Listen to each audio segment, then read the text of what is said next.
this tutorial, I'm going to show you two different ways to create a vein for your wire when making sugar flowers and foliage. The first way we're going to show you is using a cell board. So let's get started.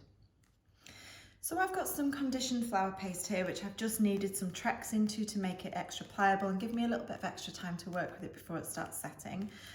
And once you're ready, you can get some cornflower pouch and just dab a little bit of cornflower onto your cell board.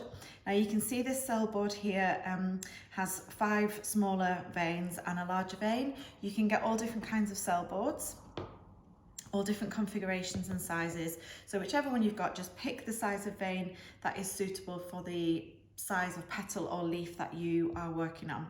Now I like to place it over and just push it down a little bit, because once it's on there, we don't want it coming away. We want it to stay in place. Okay, so if it is sticking to your pin and it's pulling back and moving on the board, then just pop a little bit of cornflower on to stop that happening, because we want a really nice clean vein on the other side of this as we roll out.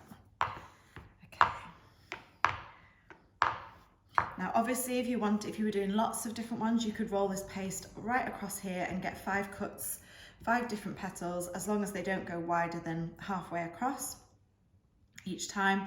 But for this one, we're just doing this one to show you how it's formed. Now I can already see that vein has formed nicely on the back there, so I'm going to flip this over and hopefully you can see that there. Right down the middle, a nice clean vein. Now you can cut that excess off and just go straight into, pop that back in the Ziploc bag, because we know we don't need that for now.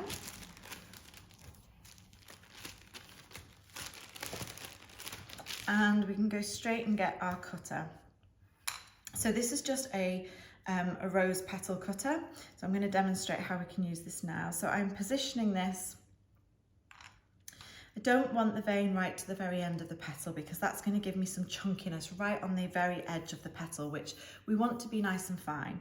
So I like to position the edge of my petal past the end of the vein. And make sure you're lining the very bottom of the petal here up with the vein. You don't want it going left or right off centre. You want to keep it directly on centre. And ideally we want the vein, because we want the wire to go up about halfway, 2/3 of the way up the petal. So make sure wherever you cut, you've got enough vein for that to happen. Okay, and we're pushing that down, and then I'm just going to move it around a little bit to make sure I get a clean cut. Remove the excess, and there's our petal with the vein nicely down the centre and enough of it to go up the petal to secure the wire. Now, to secure that wire, if your hands are getting hot and sticky here, just make sure you pop a little bit of cornflour, and you don't need a lot, just a touch of cornflour on your hands to stop any stickiness. And then what I tend to do is have my thumb on the back where the vein is, not pressing down, but my 2 fingers underneath, so I can feel the other side of the petal and make sure I can feel if the wire is starting to come through in any way. So pop your wire right in the very end, and then using these 2 fingers in particular, the thumb and this middle finger for me, but you could use this finger if you prefer, just guide it through,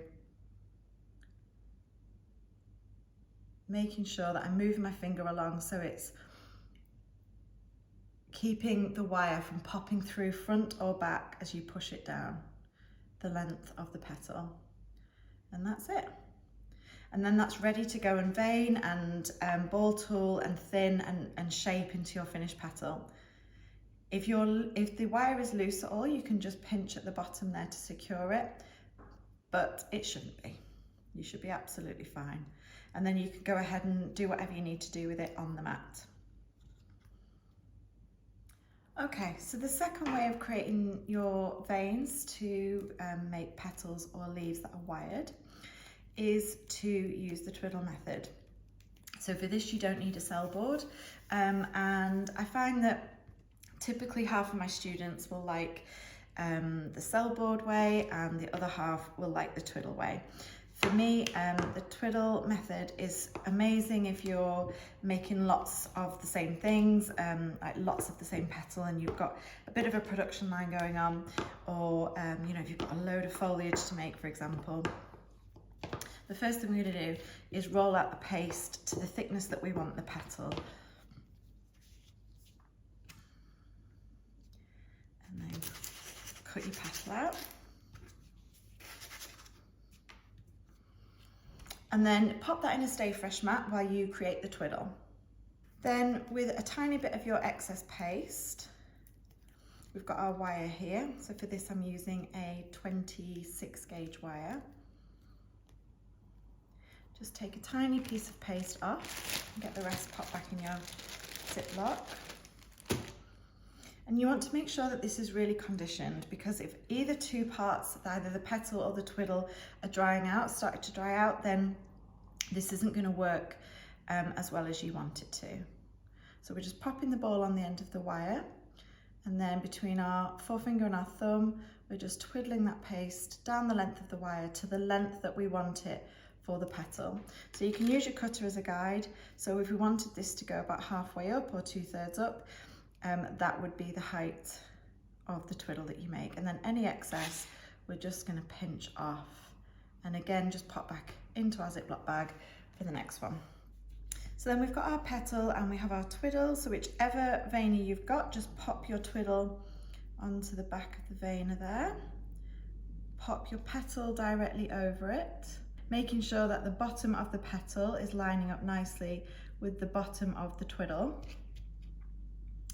Then pop the top of your veiner over, press down, paying particular attention to that center bit there where you've got both the thickness of the petal and the thickness of the twiddle behind it.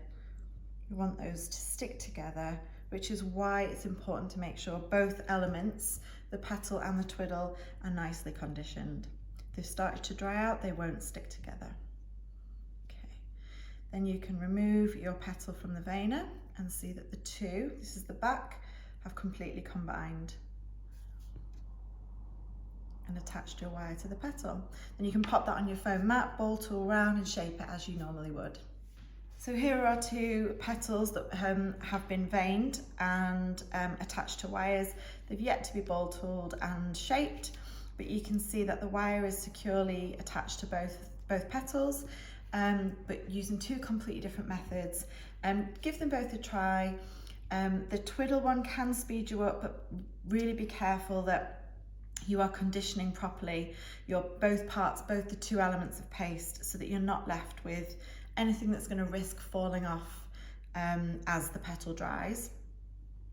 The other thing to note that if your twiddle is too bulky, then you will be left with too much bulk at the back here, and it might become obvious that there's a separate piece of paste that's been attached.